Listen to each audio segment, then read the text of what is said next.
To this, another episode of A Million Little TV Shows podcast. This is where we break down and discuss episodes of TV shows that you may not have even heard of. I believe these TV shows need a little more love, and that is what this platform is here to do. Each week we will be covering different shows from all over the globe. We'll be breaking down each episode, giving you the main highlights, and going through it bit by bit. But for now, I think it's best that we find out what's on the menu today.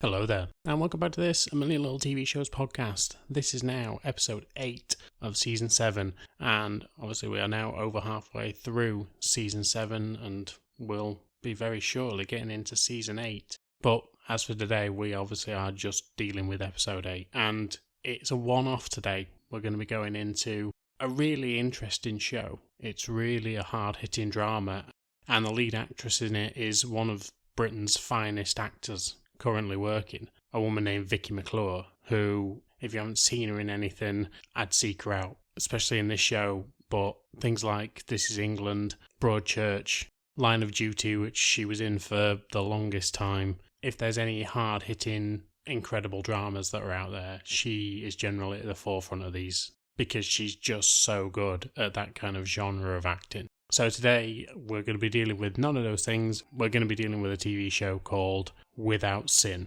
Now, as I've said, this is going to be a one-off because it is 4 episodes long. So, as you've known from other episodes that I've done on this podcast, I can pretty much go through 4 or 5 episodes and not bat an eyelid. I will talk and talk for days. So, I think we should just get into it and enjoy the show for what it is and was. But it is incredibly hard-hitting. So, this is the miniseries Without Sin, episodes 1 to 4.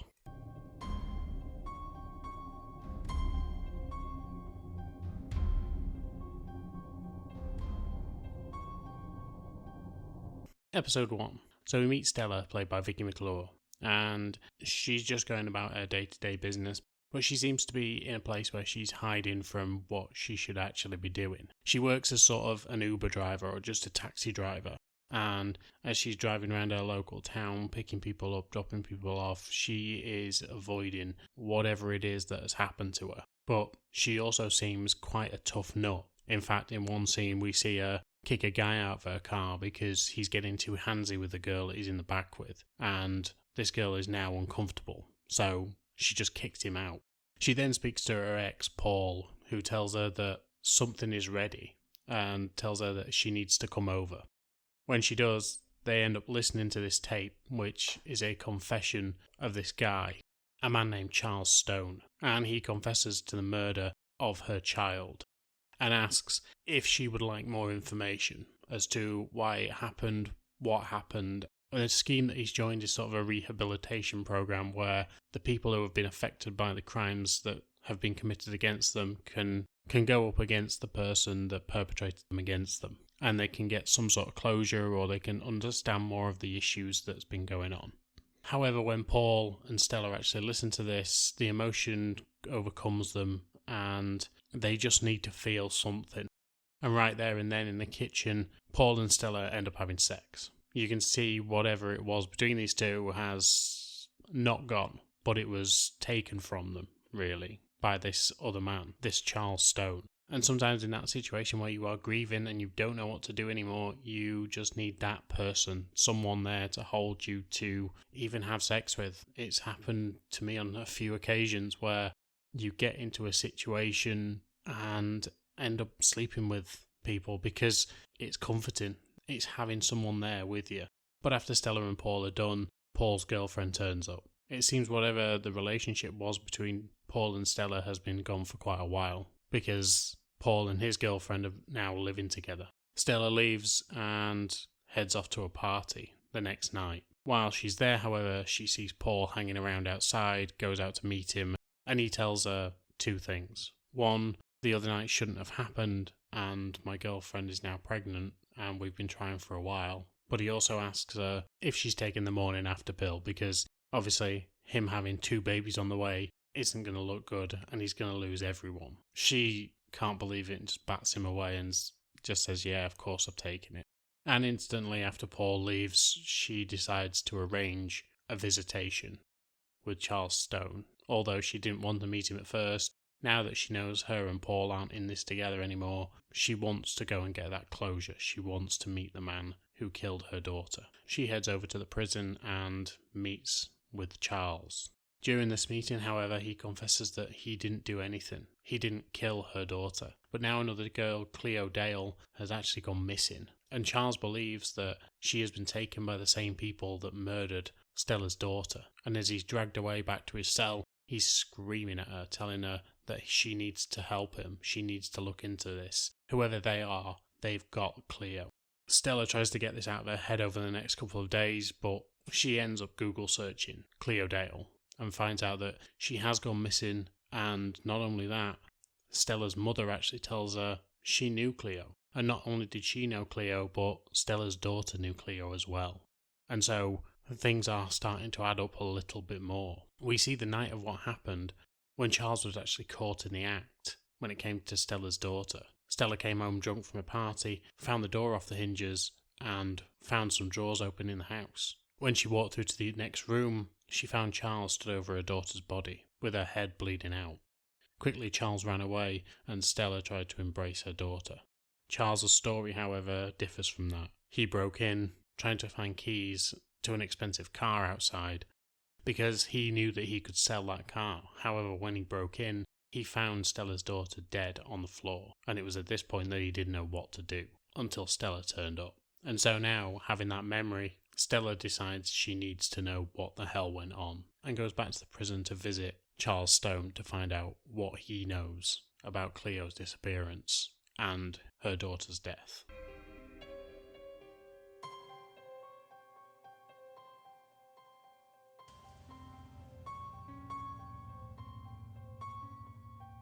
Episode 2. Stella hears Charles out with his story of what actually happened to her daughter. He tells her that the McKellars did it. They're known as a big crime family around the area, and he tells them that if he'd have done anything against them, even though he was working for them at the time, they would come after him, and they would cause him issues. And especially since his family still is in that area, they would have gone either after his son or his dad. So he just couldn't risk it. And so he'd rather just take the rap, but he wants Stella to know what has actually been going on. She asks about Cleo, and he tells her that Cleo's family have had issues in the past. In fact, Charles has actually sold drugs to the mother of the family, and he knows that they could potentially have been in debt with the McKellars, and that is why Cleo has now gone missing. When Stella starts speaking to Paul about this, because Paul's found out that she met with Charles, she starts laying out the evidence that potentially the McKellars were involved, and the fact that not even the weapon or a mobile phone was found. And now she's starting to see that with the new evidence that's coming to light and the new information that's coming to light, that maybe there is something else here, but Paul doesn't want to hear any of it. He just wants to lay it all to rest and leave it at that. Whereas Stella, you can see it. She's never truly got over the death of her daughter, as you wouldn't. And especially after everything that's happened in the last 3 years, it would seem that obviously Paul has ended up leaving Stella and is now with someone else, and she is pregnant. So it seems like Paul has moved on, whereas Stella just can't. And so she needs answers. She needs to know why he did this, or she needs to know what truly happened. But Paul just won't take any notice of what the hell is going on. And so she goes to see Charles's dad to try and get some information from him. She thinks that maybe if she speaks to people within his immediate family, that she can see if they knew if he was the kind of person that would do this to a child. But his dad essentially dismisses everything, and he thinks that he did it. He has no faith in his son and believes that his son has done a bad thing. He tells Stella to maybe speak to his grandson because his grandson has a different opinion. Stella goes over and she sees him and she asks the same questions. Do you think your dad possibly did this? And he tells her that he will always stand by his dad. He doesn't seem to believe that his dad did this, but when we see him later on speaking to his dad in prison, it seems like his dad has coached him on this. And so we're still unsure whether to believe it is actually the McKellars or whether Charles did this. Let's not forget he was caught at the scene, blood on his hands. Stella speaks to her friend Remy and she finds some information about Cleo. Cleo seems to be a runaway and has been taken into social service housing, away from her mother and, as we see later on, what seems to be quite an abusive either father or father figure in the house. Once she gets over to where Cleo was, she finds nothing in there that suggests that Cleo is still living there. At the very start of the episode, we actually see that Cleo is no longer in the town where Stella is. She's actually in a city. And so, although we are led to believe that she's alive, Stella has no chance of finding her at the care home that she's looking in. Stella speaks to her mum, and her mum is trying to get her off this path of trying to get more information. But she knows Stella's determination and gives her the address of Cleo's mum. And this is where we see that Cleo's mum is quite clearly in a very abusive relationship, and that would probably filter down to Cleo as well, hence why she's probably out of that situation. But of course we know that her mother was a drug user as well, so there's a good chance that's why she's out of her care also. The mother, however, is very unhelpful. Stella gives her a number and asks her to contact her if there's any information, but she just doesn't want to help Stella right now. Stella once again sees Remy, her friend, and a police officer. However, when she does, he gives her some information, because Paul used to be a drug user. He used to be a cokehead, according to Stella. But Remy tells her that she's wrong. He's always been a cokehead and still is to this day. In fact, Remy saw him not a few weeks ago, and he was buying from the McKellars. So straight away, Stella is on one. She goes to find Paul, asks him about what's been going on, and accuses him of having some issue with the murder, and that maybe the McKellars came after her and their daughter for revenge on Paul. Stella's mother and Paul also think that she is losing it because of this whole thing, but she just wants to find out the truth. And when she heads over to Paul's that night to try and smooth things over, she ends up speaking to his girlfriend Mira. However, she finds out more information about Paul because Mira and Paul were sleeping together when Stella was still with him. In fact, the night that their daughter Maisie died, Paul was actually with Mira. And so since Stella knows more information about Paul than Mira does at this point, she blows up his whole life and tells her that literally 2 weeks earlier they were fucking in that kitchen while Paul is stood in the room, and then she walks out, leaving him to clear up his own messes. Charles, we see, is having issues of his own inside. He's got a new cellmate who is new to the system, but in the prison that they are living in, they're obviously in a really bad place. They're in with child murderers and rapists and the lowest of the lowest society. And so Charles can only assume that the guy that he's with is a child killer. This guy Jamal seems to latch on to Charles, but when a new prisoner enters the wing, who is part of the McKellar family, Charles knows that he has to cut ties with this kid because this kid's going to end up in danger. If the McKellars find out that he's got any allies on the inside, they'll take him out as well as Charles. So Charles tries to distance himself from this kid. Stella ends up meeting up with Cleo's mother, who has contacted her again because she has some information for her. She gives Stella Cleo's tablet and has unlocked it for her and tells her that hopefully she'll find the information she needs on there. When she starts going through the photos and the videos that are on there, she finds one of Cleo and Maisie. They walk up to a caravan, head inside, and Maisie starts rooting around in there. In a drawer, she finds some drugs, takes one out of the packet, and takes it before they have to rush off because they hear someone rustling around outside. And now Stella knows a little bit more about her daughter than she actually wanted to. But now she has to find out who this caravan belongs to, and hopefully she'll get one step closer to her daughter's killer.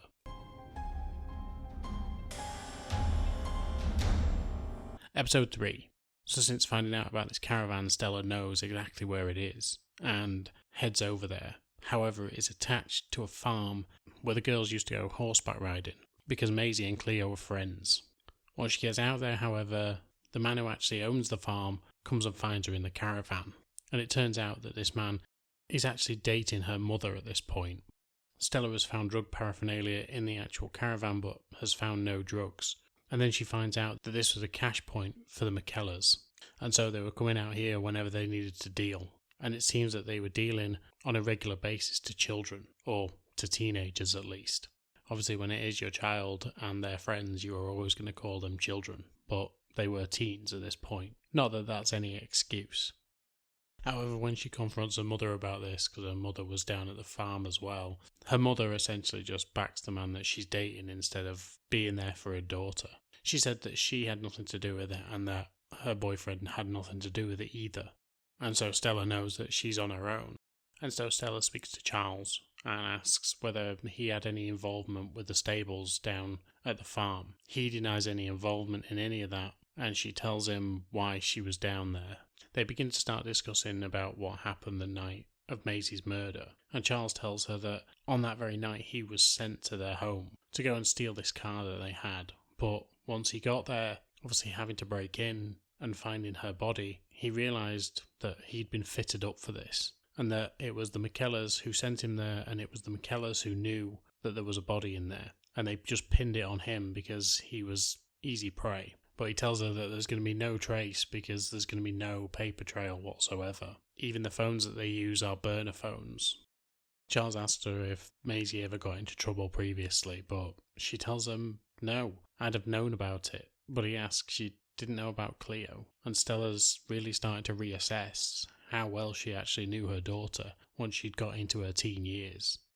When she later on speaks to Paul and asks him about all this, he essentially tells her the same. He was off doing what he was doing with Mira, but Stella was never there either. She was constantly going out and getting drunk, and that's how their teenage daughter ended up on her own that night. So nobody is blameless in all of this.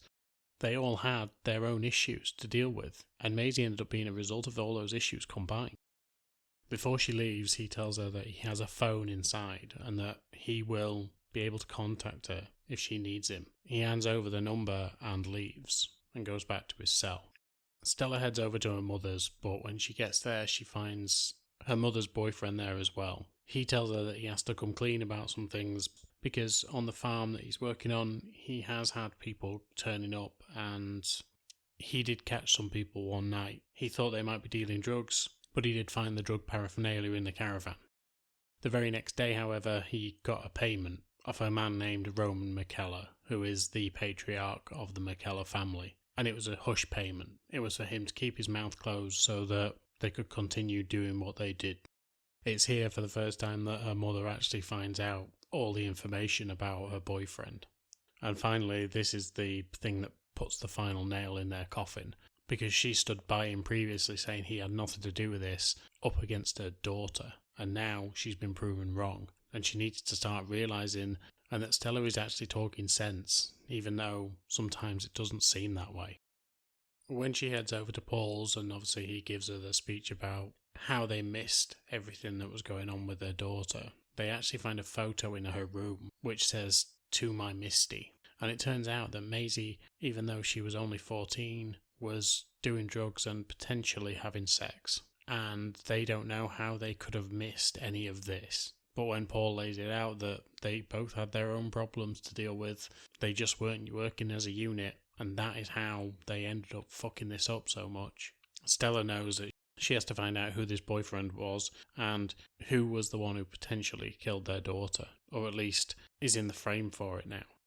Stella speaks to Charles about what she's found out because she actually spoke to one of Maisie's other friends and finds out that Maisie was dating a drug dealer at around about the time that she died. And the only drug dealers in the area would have been the McKellars, so someone in that crew has to be the one who was dating her daughter. She tells Charles that she needs to find out where Roman McKellar is, and when he tells her that he thinks that's a bad idea, that she's going to end up getting hurt, and by proxy, so will he, because he's in danger while he's inside. She just doesn't seem to care, and she tells him, "Tell me where he is. I need to speak to him." She heads over to Roman's house, finds him there, and he knows exactly who she is straight away. He tells her that he knows that she's been investigating him, or at least she's been speaking to people that she shouldn't be, i.e. Charles. She tells him that he reached out through the scheme that he was doing, and she just went to hear him out. Roman tells her that Charles is erratic, and he's volatile, and that he has a bad temper on him, and he's famous for it. And so he's not to be trusted in any of this. We've seen it in the episodes, and His father even said that his son had a bad temper. But Stella is trying to cover all angles right now and doesn't want to believe that Charles has manipulated her in the way that she is now being led to believe. When she starts to ask about what kind of work Charles was doing for Roman, he turns sinister and he turns threatening. Instead of being leant against the table like he is previously, he's then in her face and he's asking her why she's doing all this. The man has been put away for what he's done to her daughter, so why is she still pursuing this? It's only going to get her into trouble. And then he escorts her out of his house. However, when she gets to the door, his oldest son, Lee, comes in. And we've already seen Lee earlier on in the episodes, because when she went over to Cleo's place, she actually saw him in her room. And so it seems like Chloe had a thing with Lee.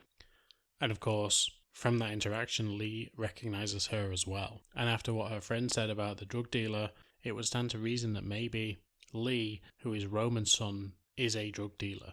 And maybe Maisie was involved with Lee. And so Roman goes to visit Charles inside. Charles at this point has found out that his father has died and is gearing up to go to his funeral. However, when Roman gets there, he tells him, look, now that your dad's gone, there's no one on the outside to protect your son, except for you. You can stop this all now, and it can be all done and over with, but you have to tell her to stop. Otherwise, bad things are going to happen. And so when Charles goes to his funeral, he manages to get a couple of minutes with his son, and he tells his son exactly that he needs to run, because if he doesn't, Roman's going to come after him, and God knows what he's going to do. And so, even if it's just for now, he needs to get out of Nottingham. His son tells him that you just need to stop this. You said you were going to stop it, and you need to. But right now, Charles cannot guarantee his son's safety. And when he's back inside, Charles is visited by Carl McKellar, who has been sent in there basically to watch his movements. Carl asks him, is it all done? Is it all sorted? Did you talk to anyone when you were on the outside? Charles doesn't answer him, but instead attacks him in the middle of the chapel that he's in. And he just beats the hell out of him. Stella at this point is actually on the trail of another McKellar, Lee. She goes to speak to him, and when she does, he calls her Misty. And it's the first time that Stella has ever heard that name outside of this photograph. And so she begins to believe that Lee was the one who was dating her daughter. And when she follows him, she finds that he has the same car as one that was described in a police report that she found out from Remy. This car was the last car that Cleo was ever seen in. And so she tries to get hold of Charles, but obviously at this point, Charles is currently indisposed.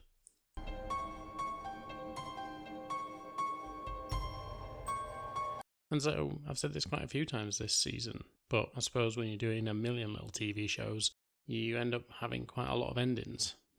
And finally, episode 4, Stella goes to see Charles again in prison, and she's running out everything that's been going on. However, when she mentions about Lee McKellar and her daughter, as he knew her, Misty, Charles becomes frosty towards her and tells her not to contact him again and just to leave him alone. Charles heads back to his cell, and at the beginning of the episode, we actually saw him talking to his cellmate Jamal, who essentially he talks to about protection in prison. And since Jamal sees how scared he actually is, because he knows that he can't protect him, Jamal decides to protect himself. Because if he tries to take him out, he knows that A, Charles will go to hospital, and B, he'll be seen as the person that tried to kill him, and will therefore be protected. Charles goes back to his cell and, as I say, he is attacked. Jamal puts him in hospital, and that's where he's going to stay, at least for now. Stella, however, knows that she has to see this through, and so she starts following Lee McKellar around. She follows him to a rave where she knows that he's gone off to deal drugs, and she breaks into his car. She takes a bag that's in there, and she finds a phone, which has an address in it. She goes to see Remy and tells him exactly what she's found, but obviously he's a police officer. There's jurisdictions, and the house that she believes Cleo is at isn't in his jurisdiction. But also, since he's following the law, he can't just turn up at a house and go raiding it, because he has procedures to stick to. He asks her not to pursue it, but obviously in this mindset that she's in right now, of course she's going to, and so she heads over to this house. Once inside, she heads upstairs and she manages to find Cleo in the house. She tells her who she is and she asks her to come with her, that she's been searching for her and she just needs to know what happened with her daughter. Once they get back to the house, however, they see Lee sat outside Stella's house, and so they end up going to Paul's instead, where the actual murder took place. They get her inside and they begin to look after her, feeding her and making sure that she is bathed and looked after. And then they ask her about what happened. She breaks down and tells them what actually happened that night. We also see the other side of this when Charles' son, Teddy, comes to visit him in hospital. Teddy and Cleo are telling very similar stories due to the fact that on the night when Maisie died, it was Maisie, Teddy, Cleo, and Lee McKellar who were all involved. They ended up heading back to Maisie's place, and once they got there, Maisie found out that her boyfriend Teddy, who is Charles' son, was actually fooling around with Cleo. And of course, Charles wanted to make sure that his son was kept out of this because one day he actually saw his son get a message on his phone from a girl called Misty. Due to the fact that Cleo and Maisie fell out in the house because of this affair that was going on, when Maisie started to verbally attack Cleo and told her that she was a piece of trash and that nobody ever loved her and that her mother wouldn't have ever loved her and blah blah blah, she snapped. She took a geode from inside the house and smashed Maisie in the back of the head because she wanted her to shut up. She tells this to Stella and Paul in exactly the same room where she actually killed their daughter. She's in tears and she doesn't know what to do and she's so sorry for all of it. Teddy, however, is telling his dad the exact same story except for the part where they fitted him up because he hated his dad so much for the life that he brought upon him and he just wanted to get away from that life. When it turned out that he could have saved his dad, he decided not to and decided to let his dad go to jail for murder. It was Lee, however, who made the call to his father Roman and told him that they'd messed up and there was an issue that needed sorting. And he said that he would sort it out for them, and that's when he got Charles involved. Charles didn't know what he was getting himself into, and it was only an issue, obviously, when he turned up at the house. All this time, Stella had thought that Maisie had sent her a text on the night, which she'd ignored, and she was gutted with herself about, because she thought that she could have saved her daughter. However, when the text message was sent, it was sent via Cleo, and Maisie was already gone. So for 3 years, Stella had been beating herself up over this, thinking that she could have saved her daughter. Before Stella can do any harm to Cleo, Paul drags her away and tells Cleo to leave. We then end up seeing the aftermath. Cleo is now in prison and she sets up a meeting between her and Stella and Paul. They all sit down together and they go through what happened. A bit like the same thing that Charles tried to do. But now there's no argument about whether she's innocent or not. There is no twist, that is it. And now Free Charles goes and meets with Stella and they sit and talk about everything that happened, and he tells her that he's leaving the area. He says he needs a fresh start, and we can only assume that Teddy went to prison as well. But finally, Stella can actually put her daughter's spirit to rest, because she knows exactly what happened, and she knew all along that the facts she was presented with weren't accurate.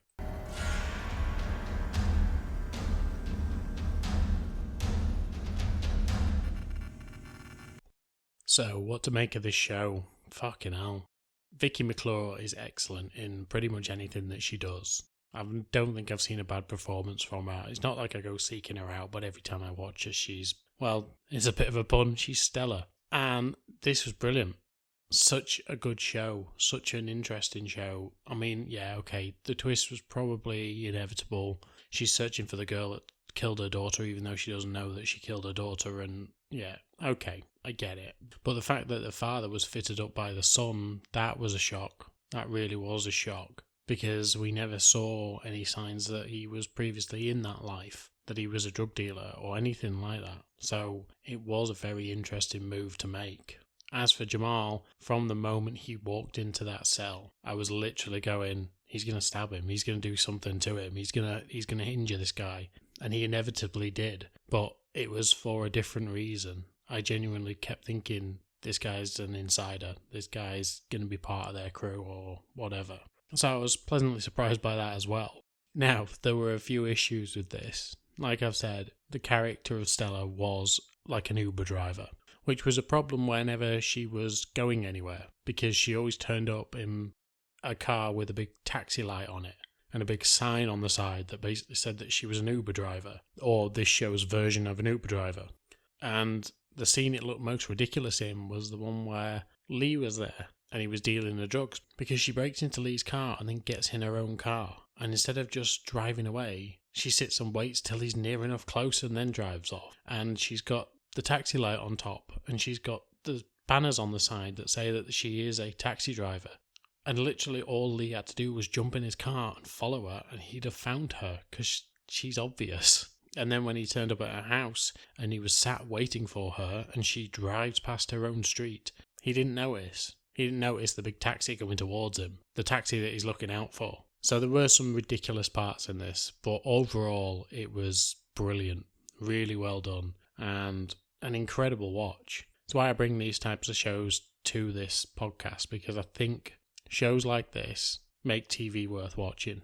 But as for today, I am now done. Quick episode for you guys, but this has been a quick couple of episodes for you guys, so I hope you are enjoying it, and I hope you're enjoying this new format. I'm trying to put a little bit of music in there for you, just so the episodes that I'm talking about are distinguishable from each other.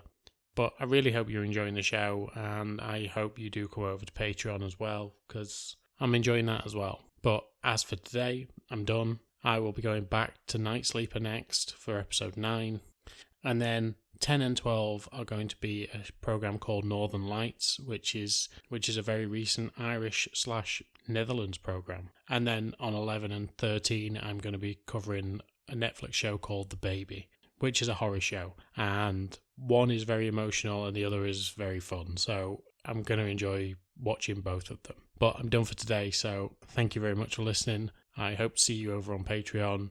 I hope to speak to you again, and until next time, I will speak to you soon. Bye.